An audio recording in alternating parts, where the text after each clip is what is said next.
Mes parents ont volé l'argent de mon mariage pour offrir à mon frère une lune de miel luxueuse. Maintenant, ils sont furieux parce que je me suis marié sans eux. J'ai 26 ans et je me suis récemment marié avec mon mari, également âgé de 26 ans, après une relation de 6 ans. Nous avons organisé une cérémonie intime sur le domaine de sa tante, ce qui n'était pas du tout ce que nous avions initialement prévu. En fait, je voulais me marier sur la plage, car c'est là que nous avons certains de nos plus beaux souvenirs. Mon mari et moi adorons l'eau, et nous avions l'habitude de faire un voyage à la plage au moins une fois par mois pour nous détendre et nous amuser, donc cet endroit est très spécial pour nous. J'avais même commencé à chercher des hôtels où tout le monde pourrait séjourner. Comme littéralement tout autre marié sur cette planète, je voulais que mon mariage soit spécial et j'avais économisé de l'argent pendant 5 ans pour organiser une grande fête. Je travaille dans la publicité et je gagne correctement ma vie, mais mon mari et moi vivions modestement et essayions de mettre de l'argent de côté pour l'avenir. Nous avions prévu de réserver l'un des meilleurs hôtels avec vue sur la mer pour que nos invités passent un moment vraiment fantastique, et cela devait être une expérience luxueuse. Mais nous avons dû changer nos plans et réduire considérablement les dépenses parce que mes parents ont décidé d'emprunter de l'argent il y a quelques mois, et je n'ai pas pu dire non. Voici un peu de contexte. Mon frère, 24 ans, s'est également marié il y a quelques mois, mais ce fut un mariage précipité et il n'avait pas beaucoup planifié. Il était avec sa femme depuis environ 2 ans et l'a demandé en mariage juste un mois avant de se marier. C'était une petite cérémonie, seulement avec la famille et quelques amis, mais j'étais heureuse pour lui, car c'était son mariage et son choix. Mais quelques semaines après le mariage, ma mère m'a contacté pour me demander de lui prêter 15 000 $. Elle m'a dit que mon père était soudainement tombé malade et que c'était probablement à cause de son diabète qui faisait encore des siennes, mais qu'elle ne pouvait pas gérer toutes les dépenses médicales toute seule et qu'elle avait besoin de mon aide. Elle a dit qu'il y avait un médicament spécial que les médecins avaient suggéré, mais qu'il coûtait très cher parce qu'il devait être importé, et elle ne pouvait pas se le permettre parce que son assurance ne le couvrait pas. J'étais vraiment inquiète pour la santé de mon père, alors j'ai décidé d'être une bonne fille et de lui prêter l'argent sans poser de questions. J'ai rendu visite à mon père plusieurs fois et j'ai demandé à ma mère de me montrer les rapports médicaux à plusieurs reprises, mais elle parvenait toujours à esquiver ces questions. À chaque visite, mon père était au lit, mais pour une raison quelconque, il ne semblait pas très malade.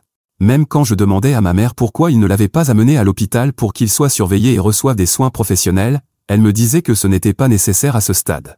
Mais, d'une manière ou d'une autre, il était suffisamment malade pour avoir besoin d'un médicament rare qui n'était pas produit ici et qui n'était même pas couvert par leur assurance. Je ne suis pas stupide. Après les premières visites, j'ai réalisé que quelque chose de très suspect se passait avec mes parents, mais je ne voulais les accuser de rien tant que je n'étais pas sûr. Je serais une très mauvaise fille si je les accusais de me mentir au sujet d'une urgence médicale juste pour obtenir de l'argent, et que cela s'avérait vrai après tout. J'ai remarqué que mon frère ne venait pas rendre visite à nos parents, et même quand je lui demandais pourquoi il n'était pas là, mon père me disait qu'il ne voulait pas l'inquiéter parce qu'il était encore jeune et qu'il voulait qu'il se concentre sur son travail. Cependant, il n'avait pas de problème à me faire m'inquiéter pour eux. J'ai parlé à mon frère par téléphone après que quelques semaines se soient écoulées, et il n'avait toujours pas rendu visite à notre père. Il m'a dit qu'il passerait dès qu'il serait de retour de sa lune de miel. C'était une nouvelle pour moi, car je n'avais aucune idée qu'il était déjà en lune de miel, étant donné que nos parents ne m'en avaient rien dit et que ni lui ni sa femme n'avaient rien posté à ce sujet sur les réseaux sociaux. Je n'avais donc aucune idée d'où il se trouvait. Quand je lui ai demandé pourquoi il ne me l'avait pas dit, il m'a répondu qu'il avait prévu de surprendre tout le monde en revenant après un mois d'absence avec plein de photos, d'histoires et de souvenirs de leur voyage en Europe. Il m'a dit qu'il n'avait pas l'intention de me le dire, mais qu'il s'était vraiment inquiété lorsque je lui ai dit que notre père était très malade, alors il a trouvé nécessaire de répondre. Il m'a dit qu'il avait parlé à nos parents après que je lui ai envoyé un message, mais il lui avait dit qu'il n'y avait rien à craindre et qu'ils allaient bien. Il a dit que nos parents avaient probablement exagéré la situation en me parlant, et je l'ai cru parce que je suis un peu névrosé, ce qui a conduit à un malentendu. J'ai essayé de donner le bénéfice du doute à mes parents, en me forçant à croire qu'ils avaient peut-être caché la vérité à mon frère parce qu'ils ne voulaient pas gâcher sa lune de miel ou le faire s'inquiéter pour eux.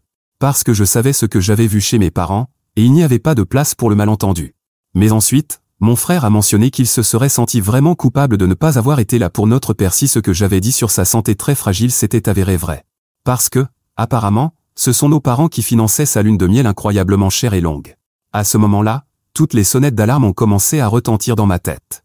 Alors, j'ai demandé combien ce voyage avait coûté, et il m'a alors dit que ce voyage allait coûter à nos parents au moins 12 000 à 15 000 $, car lui et sa femme faisaient vraiment tout pour profiter au maximum de leur lune de miel, en séjournant dans les hôtels les plus chers et en mangeant dans les meilleurs restaurants.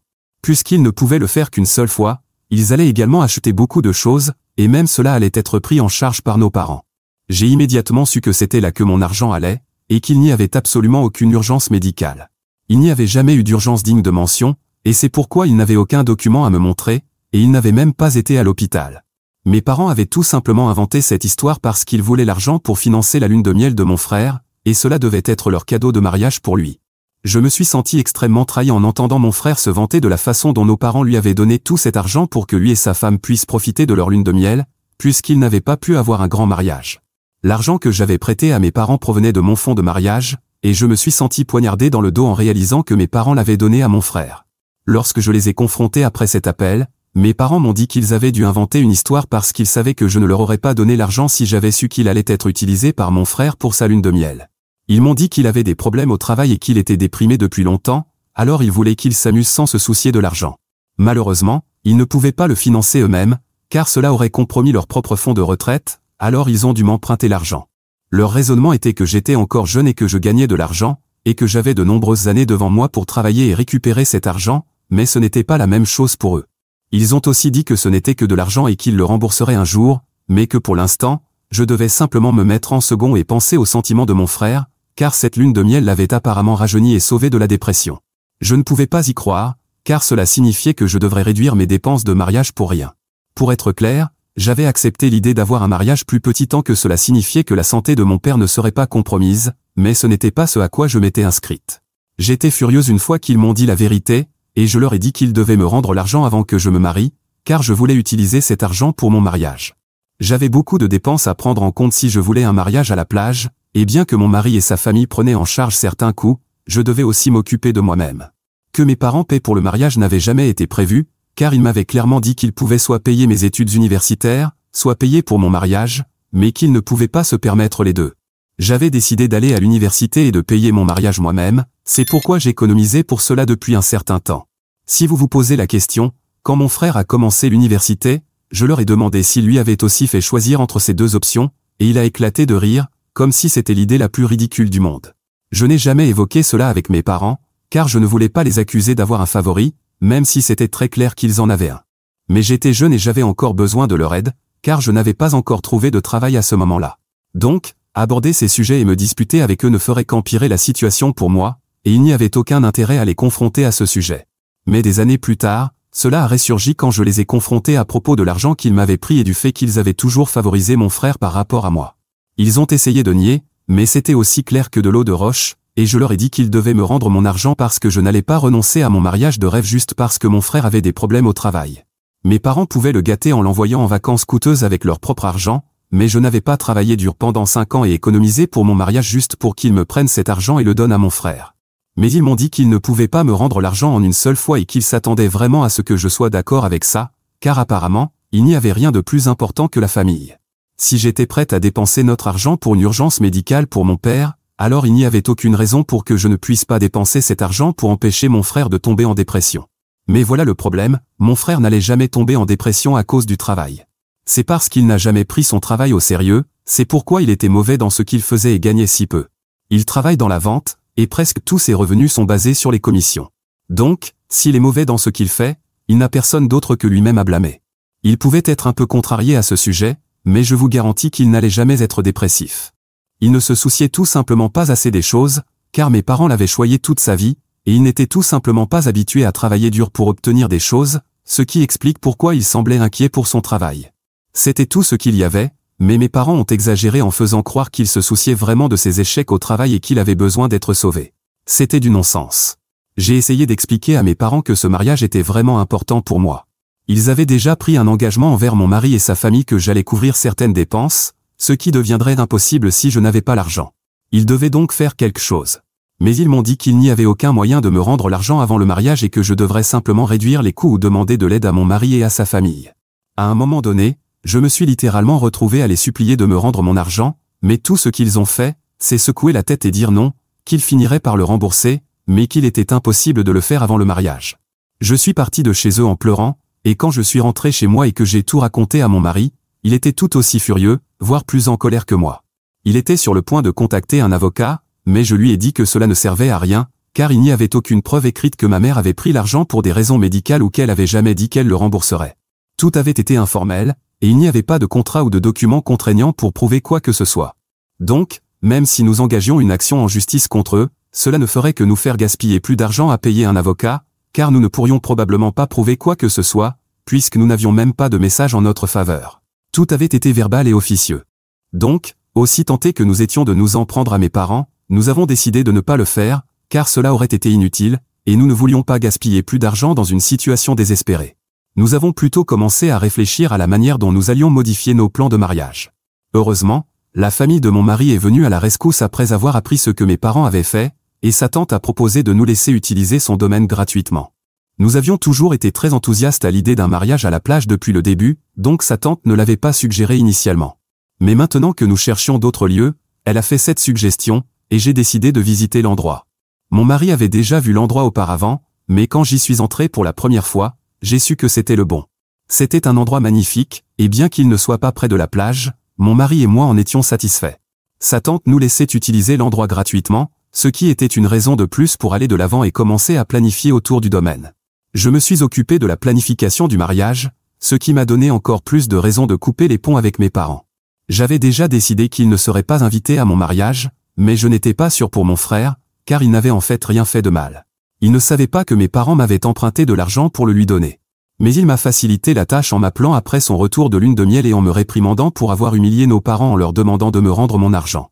Il m'a dit qu'il avait découvert ce qui s'était passé par notre mère et qu'il était très en colère, car j'étais trop difficile à ce sujet. Apparemment, il ne pensait pas que c'était un gros problème, même s'il était celui qui avait dépensé mon argent. Il a dit que dès qu'il le pourrait, il me rembourserait, mais que je devais patienter avant le mariage et réduire mes dépenses. C'est là que j'ai pris ma décision à son sujet aussi, et après cela, je n'ai plus parlé à aucun d'eux. Maintenant que je n'avais plus tout mon budget de mariage, je ne pouvais plus dépenser de l'argent aveuglément pour avoir un mariage luxueux et élégant. Honnêtement, je pense que ça a bien marché pour moi, car le mariage que j'ai eu était bien plus beau que ce que j'avais imaginé. Nous avons dû réduire le budget, mais ça en valait la peine car au bout d'un moment, nous avons réalisé que ce jour devait être à propos de nous, et dans notre vie quotidienne, nous ne sommes pas du genre à vivre dans le luxe. Donc, cela aurait été assez superficiel si nous avions essayé de dépenser une fortune pour un mariage élégant juste pour impressionner les gens. Nous avons décidé de réduire les dépenses du mariage et d'investir l'argent que nous avions économisé dans quelque chose de mieux. D'une certaine manière, je suis reconnaissante de la tournure des événements car mon mariage était vraiment magnifique et féerique, mais il n'avait pas le faste et l'apparat que j'avais imaginé. Et c'était vraiment une bonne chose, car nous étions seulement entourés des personnes que nous aimions et qui nous aimaient pour célébrer notre engagement. Je pense que c'est tout ce dont on a besoin pour un mariage, donc je suis plutôt satisfaite de la façon dont les choses se sont déroulées. Il y a quelques jours, j'ai posté les photos du mariage. Tous les membres de la famille qui avaient été invités au mariage avaient reçu des instructions strictes et précises pour s'assurer que mes parents et mon frère ne sachent pas que les invitations avaient déjà été envoyées, car ils auraient fait toute une scène s'ils n'en avaient pas reçu une. Et c'est ainsi que nous avons réussi à organiser une cérémonie privée sans qu'ils n'y assistent ni qu'ils essaient de me faire pression pour les inviter avant le mariage. Mais maintenant que tout était terminé et que tout s'était bien passé, je ne voyais pas de problème à poster les photos sur les réseaux sociaux. Cependant, d'une manière ou d'une autre, ils ont vu les photos et m'ont contacté le lendemain en demandant des explications sur la raison pour laquelle ils n'avaient pas été invités à mon mariage. J'ai trouvé assez surprenant qu'ils s'attendent même à être invités car la dernière conversation que j'avais eue avec eux n'avait pas été agréable. Je pleurais en quittant la maison de mes parents après notre dernière dispute, et nous ne nous étions plus parlé depuis. Et la dernière fois que j'avais parlé à mon frère, il m'avait fait sentir que tout était de ma faute et que j'étais trop dramatique. Après cela, je n'avais plus parlé à aucun d'entre eux, et ils n'avaient pas non plus essayé de me contacter, donc je ne comprends pas pourquoi ils s'attendaient à être invités. Non seulement ils s'attendaient à être invités, mais ils étaient en colère de ne pas avoir été présents au mariage. Mes parents m'ont appelé, puis ils ont ajouté mon frère à l'appel téléphonique pour qu'ils puissent tous me crier dessus en même temps. Mais ça ne me faisait ni chaud ni froid, et j'ai trouvé ça très arrogant de leur part. Je les avais déjà retirés de ma vie et je n'avais pas besoin de ce drame alors que j'essayais de profiter de ma vie de jeune marié. Je leur ai dit qu'après qu'ils m'aient volé de l'argent, j'avais dû réduire les coûts du mariage, donc j'ai décidé de n'inviter que la famille et quelques amis proches, et comme ils n'étaient pas proches, ils n'étaient pas sur la liste. Après cela, j'ai raccroché et je les ai bloqués, en espérant qu'ils me laisseraient tranquille. Mais une heure après cet appel, mon mari m'a dit que mon frère l'avait contacté pour nous informer que mes parents étaient vraiment blessés par ce que j'avais dit. Ma mère était dévastée, elle n'arrêtait pas de pleurer et a failli s'évanouir à force de pleurer. C'est tout ce qu'il a dit, mais j'ai commencé à me sentir coupable car je ne voulais pas blesser mes parents de cette manière. Il ment peut-être, mais je n'en suis pas sûr, et cela me fait me sentir étrangement mal. Ai-je tort de ne pas avoir invité mes parents et mon frère à mon mariage parce qu'ils m'ont volé de l'argent destiné à financer ce mariage? Mise à jour 1. Salut, ça fait une semaine depuis cette dernière conversation avec mes parents et mon frère, et j'ai décidé que je ne leur parlerai plus jamais. Ma mère peut pleurer autant qu'elle veut, cela ne changera pas les faits. J'ai beaucoup pleuré le jour où je les ai confrontés à propos de l'argent et même supplié de me le rendre avant le mariage, mais ils semblaient ne pas s'en soucier. Ils ont pris cela très à la légère, alors maintenant je vais faire pareil avec eux. On récolte ce que l'on sème. J'ai également dit à mon frère de ne plus jamais me contacter ni de contacter mon mari, surtout pas mon mari car il n'avait rien à voir avec tout cela, et je ne voulais pas que ma famille le dérange avec leurs absurdités. Et puis je l'ai de nouveau bloqué après ce message, car je ne voulais plus que ma famille ait accès à moi. Ils m'ont maltraité toute ma vie, mais je n'allais plus leur permettre de continuer. Je jure que si j'avais un moyen, je porterais plainte contre eux pour récupérer mon argent. Mais cela pourrait être un peu difficile en ce moment, car nous n'avons pas de preuves tangibles. Mon mari pense que cela vaut la peine d'essayer et que cela pourrait fonctionner, donc nous envisageons cette option.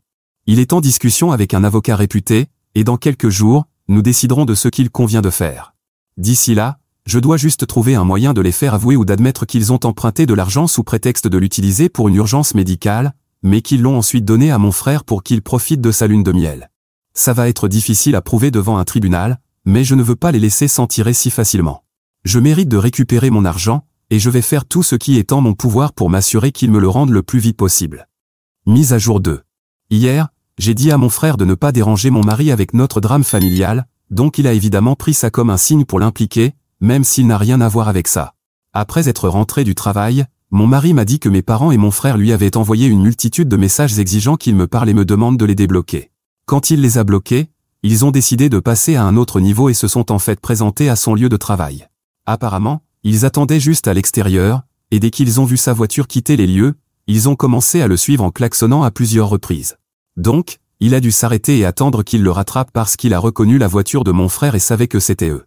Il savait aussi que s'il ne s'arrêtait pas et ne les attendait pas, il le suivrait simplement chez nous, et cela me bouleverserait vraiment. Il a donc décidé de supporter ça et d'imiter leur stupidité. Quand il s'est arrêté, mon frère est sorti de sa voiture, a approché sa fenêtre et lui a dit qu'il voulait lui parler en personne. Il y avait un restaurant à proximité, et mon mari voulait juste en finir. Ils ont pris un coin dans le restaurant pour que ma famille puisse dire tout ce qu'ils pensaient être si important. Mon frère lui a dit qu'il ne pensait pas que c'était juste que je coupe les liens avec tout le monde à cause de l'argent et qu'il pensait que c'était un peu une réaction excessive. Il pensait aussi qu'insinuer que nous n'étions plus une famille simplement parce que je leur avais prêté de l'argent était allé trop loin. J'avais déjà bloqué leur communication avec moi, mais ils savaient que si mon mari essayait de me parler, je pourrais peut-être l'écouter.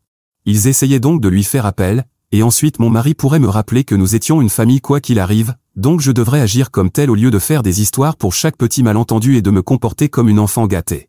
Mes parents ont également dit qu'ils finiraient par me rembourser, mais que ce n'était tout simplement pas possible de me donner tout d'un coup, et ils m'avaient déjà expliqué cela 1 million de fois. Donc je devrais être plus compréhensif parce que mon frère avait des problèmes au travail et que mes parents allaient bientôt prendre leur retraite dans quelques années. Ils essayaient de convaincre mon mari que tout cela était de ma faute et que j'agissais sans raison. Mais mon mari a très bien géré la situation, et au lieu de les remettre à leur place, il a en fait diverti leurs bêtises et leur a fait sentir qu'il était de leur côté. Il leur a dit qu'ils pouvaient essayer de m'expliquer, mais que ce serait beaucoup plus utile s'ils communiquaient également avec moi personnellement et m'envoyaient un message sincère. Jusqu'à présent, ils ne m'avaient parlé que de manière accusatrice, mais mon mari les a convaincus que s'ils reconnaissaient leurs erreurs, cela pourrait me calmer. Ces idiots y ont réellement cru. Mon mari les a manipulés pour qu'ils m'envoient un message dans lequel ils admettaient ce qu'ils avaient fait et les a fait croire que cela pourrait me rendre plus compréhensive et que je finirais par leur présenter des excuses. Bien sûr, tout cela était absurde parce que dès qu'ils enverront ce message, nous l'utiliserons comme une admission de culpabilité et les poursuivrons en justice. Je suis en fait très fier de mon mari parce qu'il a géré cela beaucoup mieux que je ne l'aurais fait, et je pense qu'il est un génie maléfique. Mais c'est mon génie maléfique, donc je l'aime. Mise à jour 3. Eh bien, le plan de mon mari a fonctionné, et nous sommes ravis en ce moment. Mes parents et mon frère, comme une bande d'idiots, m'ont envoyé un email détaillant tous les mensonges qu'ils avaient racontés et confessant ce qu'ils avaient fait. Donc maintenant que nous avons des preuves, mon mari a donné le feu vert à notre avocat pour poursuivre le procès, et très bientôt nous récupérons notre argent. 15 000 $ ne représentent peut-être pas grand-chose pour beaucoup de gens, mais pour moi, cela signifie beaucoup car j'ai passé les 5 dernières années à essayer d'économiser pour l'avenir et j'ai travaillé très dur pour arriver où je suis aujourd'hui. Cela a nécessité de nombreuses nuits de travail et des sacrifices, et je ne suis pas prête à tout laisser tomber juste parce que mon frère est paresseux et que mes parents veulent le soutenir. Donc, nous allons les poursuivre quoi qu'il arrive. Nous allons définitivement récupérer mon argent. Nous avons également commencé à planifier notre lune de miel, et ce sera un court voyage à la plage à nouveau, car c'est là que tout a commencé, et cela sera toujours un endroit spécial pour nous. Peut-être que nous prendrons des vacances plus longues dans quelques mois et passerons de vraies vacances, mais d'ici là, cela devra suffire. Nous réalisons que nous n'avons pas besoin d'impressionner les gens et de dépenser beaucoup d'argent, nous pouvons simplement faire ce qui nous rend heureux, et c'est exactement ce que nous faisons. De plus, je ne veux pas être comme mon frère, qui a posté une multitude de photos de lune de miel après son retour, juste pour le montrer aux gens, mais maintenant il va être poursuivi juste pour ça. C'est vraiment triste pour eux, mais ils l'ont cherché, et maintenant ils méritent complètement tout ce qui va leur arriver.